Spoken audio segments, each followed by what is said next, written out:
Oi pessoal, bom dia, boa tarde, boa noite, não sei que horas você está assistindo esse vídeo. Hoje eu estou aqui para a gente falar sobre o ativo intangível. Esse é um assunto particularmente cobrado nos concursos, porque ele é um assunto que tem uma certa dificuldade envolvida. Quando a gente começa a falar, a gente já entende, porque nós estamos falando de intangível. A gente vem falando do imobilizado, que trata de bens de natureza corpórea, bens que a gente está muito mais acostumado a pensar. Então a gente fala do imobilizado, estamos falando de edifícios, de terrenos, de móveis, de máquinas, veículos, equipamentos, que são coisas que fazem parte da nossa vida no dia a dia. E quando a gente fala de ativo intangível, que é um outro grupo também dentro do ativo não circulante, a gente está falando necessariamente de bens de natureza incorpórea, intangível. Então, só por pensar nisso já existe uma dificuldade envolvida. Nós estamos falando aqui de licenças de uso de software, de conhecimento de desenvolvimento de conhecimento técnico-científico, de marca, patente, fundo de comércio que foi adquirido, todas coisas que são muito mais difíceis da gente visualizar e muitas vezes até da gente mensurar. Mas a gente não pode deixar de emprestar alguns conceitos lá do imobilizado aqui para o intangível. Então, quando falamos de imobilizado, a gente fala que são bens de natureza corpórea, que tenham vida útil superior a 1 ano, que eu uso para conseguir atingir os meus objetivos sociais, e aqui não é diferente. Então aqui estamos falando de bens ou direitos de natureza incorpórea, intangível, mas também tem que ser bens que tenham essa característica de permanência, que vão continuar na vida da empresa, que vão continuar conosco durante um tempo provavelmente indeterminado ou um tempo longo. Então eu tenho que ter uma vida útil estimada maior do que 1 ano. Eu acredito que esse direito, que esse bem vai me gerar benefício por mais de 1 ano. Eu tenho que ter o uso, o aproveitamento do benefício disso nas minhas atividades, na minha operação do dia a dia. Se não for utilizado para conseguir atingir meus objetivos sociais, não é no intangível que esse direito vai ficar. Talvez vai estar lá no ativo circulante, não circulante, realizável a longo prazo, talvez até dentro do grupo do investimentos. Tudo bem? Quando a gente fala do ativo intangível, a gente pode conseguir ele basicamente de 3 jeitos. Então, vou desenhar aqui. Ele pode vir de uma aquisição, então adquirido separadamente, é o nome que a gente vai encontrar lá no CPC. Ele pode vir de uma combinação de negócios. E ele pode ser desenvolvido internamente. Sem querer aqui eu coloquei numa ordem boa para a gente pensar em nível de dificuldade, de problemas que podem vir junto com esse intangível. Quando eu compro ele separadamente, eu estou numa posição bastante confortável do ponto de vista de reconhecimento da contabilidade. Porque existe uma preocupação, quando se trata desse ativo intangível, incorpóreo, de estabelecer o valor, de estabelecer se ele pode ou não ser registrado, ser reconhecido na contabilidade. O ativo intangível, ele é um ativo como outro qualquer. Então, da mesma forma que qualquer ativo, ele tem que ser um bem ou direito, controlado pela entidade, do qual se espera benefício econômico futuro. Quando o CPC fala sobre esse controle relacionado ao intangível, ele me diz que esse controle eu posso perceber quando eu tenho um item que é identificável e separável. Então, se eu consigo identificar aquele ativo, se eu consigo separar, isso significa que eu posso transferir para quem eu quiser, que eu posso deslocar da minha entidade para uma outra. Então eu tenho esse controle, eu tenho condições de dizer que aquele ativo pode ser reconhecido. Se eu estou comprando ele de alguém, é claro que ele é separável, porque alguém separou dele lá e transferiu para mim. Vendeu, doou, transferiu, seja lá como for. Então, se eu estou adquirindo separadamente, eu estou num campo mais confortável quando diz respeito ao ativo intangível. Esses vão ser tratados como a compra, como a aquisição de um ativo qualquer. Então, eu vou ver qual é o custo de aquisição, vou fazer o registro disso no ativo intangível, vou estimar uma vida útil para esse ativo, como eu faço, por exemplo, com o meu imobilizado, e a partir daí eu começo a amortizar. A partir do momento que esse intangível está em condições de me gerar benefício econômico futuro, eu vou fazer a amortização dele no prazo que eu acreditar que ele vai me trazer benefício. Então, se eu estou falando de uma licença de uso de software, por exemplo, ou de um contrato, eu vou estabelecer qual é o prazo desse contrato, qual é o prazo dessa licença, ou ainda por quanto tempo ela vai me gerar benefício, e vou fazer uma amortização periódica, muito parecido com aquilo que acontece lá no imobilizado. O outro jeito é numa combinação de negócios. A combinação de negócios está tratada lá no CPC 15.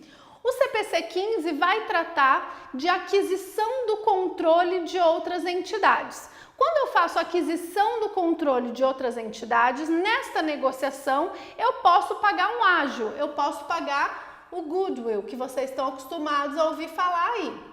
Esse ágio vai ser tratado então como um ativo intangível e para ele existem várias regras especiais.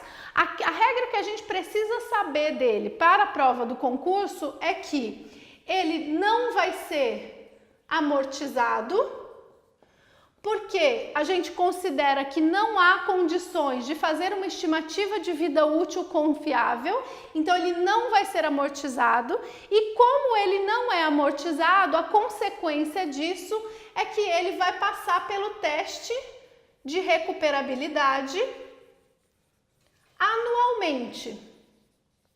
O que é uma coisa excepcional também. Em geral, os bens são testados num primeiro momento, quando eles passam a fazer parte da vida da instituição, da empresa, e depois eles só são testados de novo se houver algum indicador de perda. Então, se eu tenho um indicador, seja ele externo ou interno de perda, eu vou testar de novo. Agora, se está tudo normal dentro das estimativas originais, eu não preciso fazer o teste de recuperabilidade de novo. Com o ágio é diferente, então ele vai fazer um teste de recuperabilidade anualmente, por conta disso, eventualmente eu vou ter uma perda, e esta perda que for gerada a partir do teste de recuperabilidade do ágio, ela não pode ser revertida. Estou colocando aqui umas 2 ou 3 coisas que costumam cair no concurso. Então, deixa eu marcar aqui para vocês terem bastante atenção nisso. Se eu tenho um ágio, ele não será amortizado. Se ele não é amortizado, a consequência disso é que eu vou ter teste de recuperabilidade para ele anualmente. A partir desse teste, pode ser gerado ou não uma perda. Essa perda, quando gerada, não pode ser revertida, mesmo que no futuro eu tenha indicações de que aquela perda não faz mais sentido, de que ela não existe mais. No caso de outros ativos, essa perda será revertida até o limite do que foi lançado antes. No caso do ágio, não. Isso aqui costuma cair com uma certa frequência, tá bom? Então vamos para o terceiro modelo, que é quando eu desenvolvo internamente um intangível. Então eu vou marcar aqui para vocês não esquecerem aquilo que é importante, que costuma ser cobrado com relação a esse assunto. O intangível, então, quando ele é gerado em decorrência de uma combinação de negócios, ele não será amortizado. Esse ágio não pode ser amortizado. Como consequência disso, ele vai passar por um teste de recuperabilidade todos os anos. Ao fazer esse teste de recuperabilidade, pode ser que surja uma perda. E se essa perda surgir, ela não poderá ser revertida no futuro, ao contrário do que acontece com outras perdas geradas em testes de recuperabilidade dos ativos em geral. Então, para os outros ativos, se muda a estimativa e aquela perda não faz mais sentido, ela pode e deve ser revertida até o limite do que foi constituído. No caso do ágio, não posso ser revertido. Então, cuidado com as historinhas nas questões que eventualmente vão te criar uma situação em que um ágio é gerado, em que ele tem uma perda reconhecida e essa perda deixa de fazer sentido. Se ela foi reconhecida, ela fica lá, tudo bem? E o terceiro grupo aqui que eu dividi são os intangíveis gerados a partir de um desenvolvimento interno. Estamos aqui falando de desenvolvimento de conhecimento técnico científico, de um desenvolvimento de um novo produto, e isso também a gente tem que pensar que ele está cercado de dúvidas. Como é que eu vou estabelecer os valores desse intangível? Vou de novo fazer um paralelo com o imobilizado. O fato de eu construir alguma coisa não é um problema. Se eu estiver construindo um prédio lá no ativo imobilizado, o que vai acontecer? Todos os gastos necessários à construção daquele imóvel vão ser incorporados ao ativo. Eu vou ter um período aí de imobilizado em construção, um período em que eu vou colocando todos esses gastos no ativo. Isso eu estou falando de aprovação de despesa de projeto lá na prefeitura, de gasto com projeto, não é despesa, né, lá na prefeitura. Estou falando de demolição, estou falando de mão de obra, de materiais, de serviços em geral. Tudo isso vai compondo aquele imobilizado que está sendo construído. Então isso não é um problema nem no imobilizado e nem seria no intangível. Acontece que quando eu estou nesta coisa de desenvolver um novo produto, por exemplo, imagine que eu vou desenvolver um novo produto. Antes de eu de fato começar o desenvolvimento desse produto, tem várias coisas que precisam ser feitas e que o CPC chamou de fase de pesquisa. Então eu vou primeiro, por exemplo, fazer uma pesquisa de mercado para ver se aquele produto vai ter aceitação ou não. Eu vou atrás de fornecedores, de materiais, de coisas que eu preciso, de equipamentos. Eu vou ter que avaliar se eu tenho os recursos técnicos, financeiros, científicos para conseguir desenvolver aquele produto, e só então depois é que eu começo de fato o desenvolvimento, quando eu acreditar que eu tenho todas as condições necessárias, que o meu produto que vai ser desenvolvido é viável, que ele vai me gerar benefício econômico futuro, aí eu entro na fase de desenvolvimento.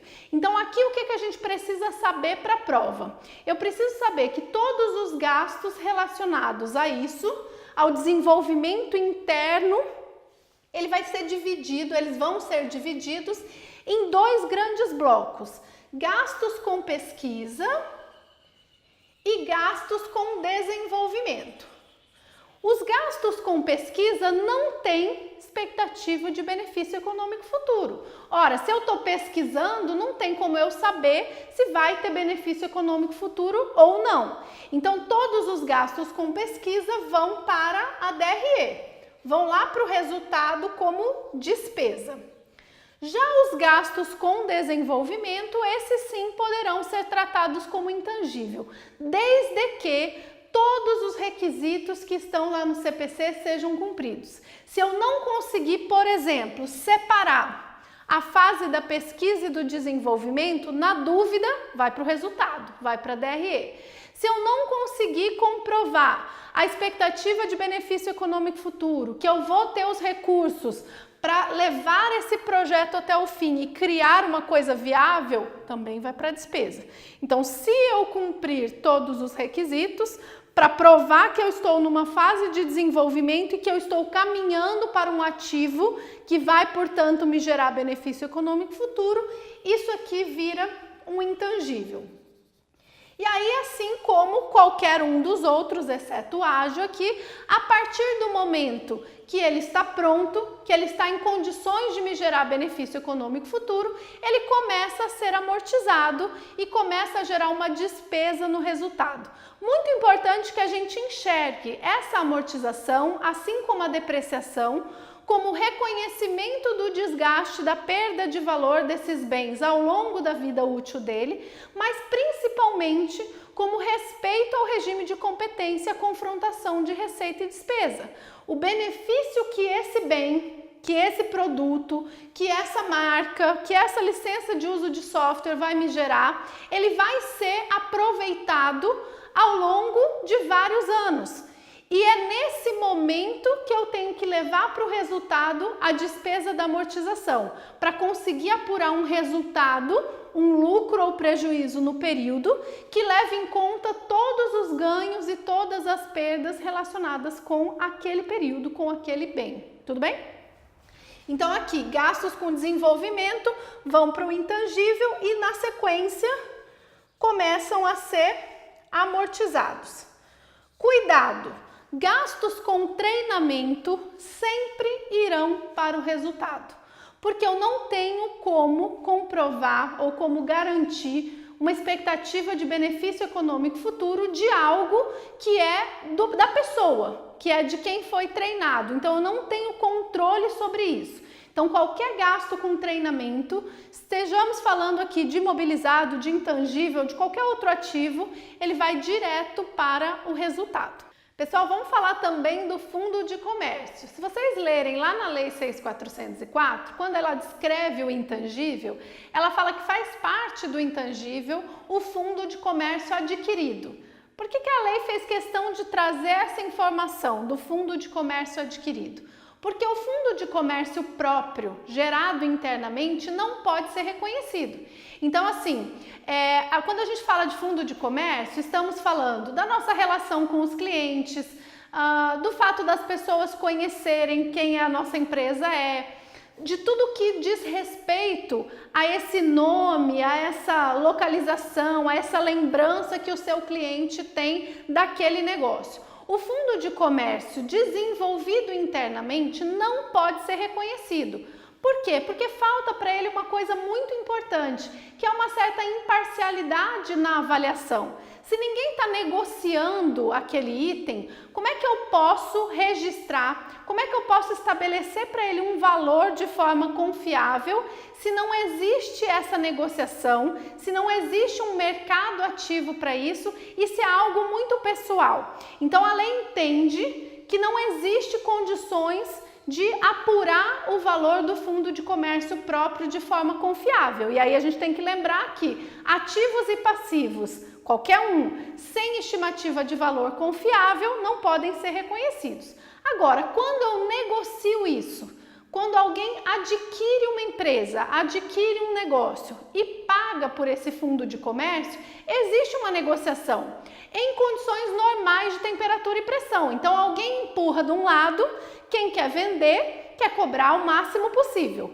Quem quer comprar quer pagar o mínimo possível. Essa negociação vai empurrar de um lado no outro e vai chegar num número que é considerado um valor justo. Então, o fundo de comércio, quando adquirido, será sim reconhecido como intangível. O próprio é que não pode. Tudo bem?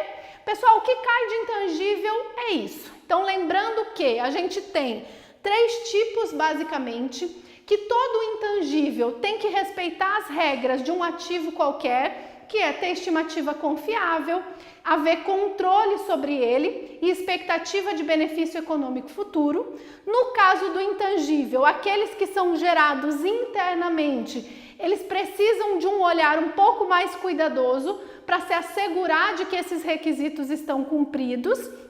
E aí, nesse caso, estamos falando de fazer um corte aqui entre os gastos com pesquisa e desenvolvimento. Uma vez atendidos os requisitos, ele é um ativo como outro qualquer. O intangível, ele é amortizado ao longo da vida útil, ao longo do prazo em que eu acredito que eu vou colher os benefícios, os frutos do uso daquele ativo, com exceção do ágio e com exceção de qualquer outro intangível que tenha vida útil indefinida. Isso acontece. Pode ser que eu tenha algum intangível que eu não consiga estabelecer para ele uma vida útil definida. Nessa situação, a lógica aplicada vai ser a mesma do ágio. Se eu não tenho vida útil definida, não posso amortizar. Se eu não posso amortizar, eu não tenho nenhuma forma de ir reconhecendo a perda de valor dele que não seja via teste de recuperabilidade. Então, se não amortiza, a consequência é teste de recuperabilidade todo ano, eventualmente gerando perdas que não podem ser revertidas no caso do ágio. Nos outros casos, que não sejam relacionadas ao ágio, a perda, quando a situação trouxer elementos que digam que ela não faz mais sentido, ela pode e deve ser revertida. E aqueles que são adquiridos separadamente são os mais tranquilos, porque esses, se eles foram separados de alguém, eles já são identificados, eles são separáveis, eles têm um valor justo envolvido, então eles caem numa regra geral, normal de todos os ativos, tudo bem? Façam aí os exercícios, são muitas questões de prova sobre intangíveis, são questões em geral fáceis se você souber essa lógica aqui. Não dá para perder, tá bom? Então espero você na próxima aula, bons estudos essa semana aí para vocês.